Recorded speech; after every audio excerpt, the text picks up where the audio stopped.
With pomp and dance, the African Union summit draws to a close.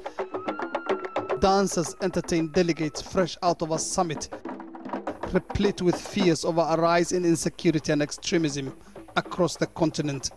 With more than 70% of the people of Africa employed in agriculture, it's no coincidence that for the second time this year, the theme of the summit is that of developing agriculture and food security.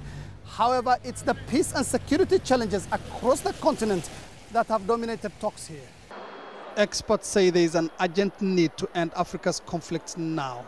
Conflicts have to be solved because conflicts are costing too much a price for the continent, and they are a distraction for the kind of issues that we have to focus on. With this in mind, Friday's session was devoted to the creation of 4 regional standby armies to deal with insecurity across the continent. East Africa is leading in the creation of its own standby force, with 10 countries in the region agreeing to establish a standby brigade within months. Incidences like Somalia, South Sudan, Darfur, Central African Republic, these are Eastern DRC. These are concerns that the region must seize. The return of Egypt suspended from the AU after the overthrow of President Mohamed Morsi last year was a key moment in the summit.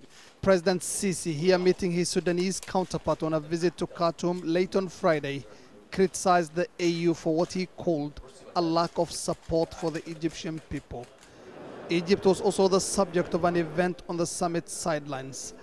Journalists covering the summit staged a protest in solidarity with 3 Al Jazeera journalists still jailed in Egypt and called for their release.